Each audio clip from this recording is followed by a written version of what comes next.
Winter's here, and this brings an especially cold chill for electric vehicle owners, who, having got over the basic concept of range anxiety, now have to take a second gulp as their EV's normal range shrinks by a few miles.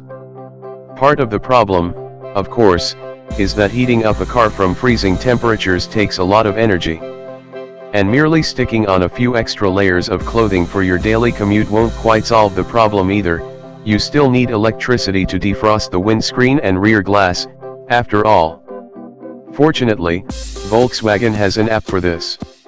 In fact, the system, called CarNet, works across not only Apple and Android phones, but also in your web browser.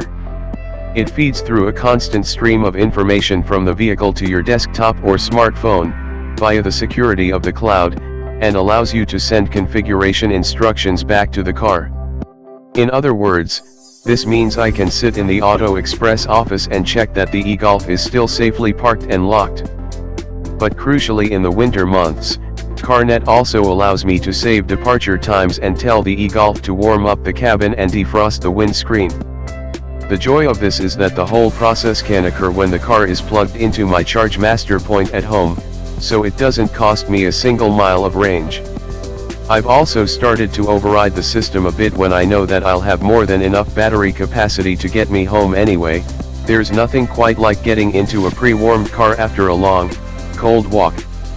Every week there seems to be another headline saying that electric vehicles are becoming mainstream, that left-field bespoke choices such as the Nissan Leaf, BMW i3 and Renault Zoe are about to be joined by EVs so normal in appearance and approach that only clued-up car fans will know that they don't have a combustion engine under their bonnets. To put the theory to the test, we're going to be spending the next 6 months using arguably the most mainstream car of all, in pure electric form, the Volkswagen e-Golf. VW updated its all-electric hatchback along with the rest of the range when it introduced the MK 7.5 version of the Golf earlier this year. Not only did it benefit from many of the interior tweaks that were introduced on the conventionally powered models, it also received a useful boost in its battery capacity, made possible by the ever-improving energy density of the cells used by car manufacturers.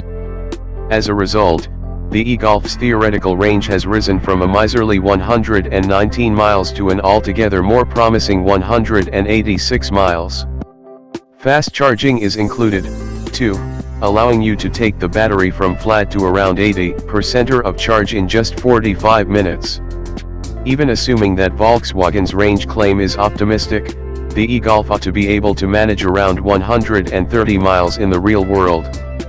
And as with all electric vehicles, that sort of gain in claimed range will be enough to break down the resistance of a few more consumers who'll have worked out that the e-Golf is now able to fit into their lifestyle.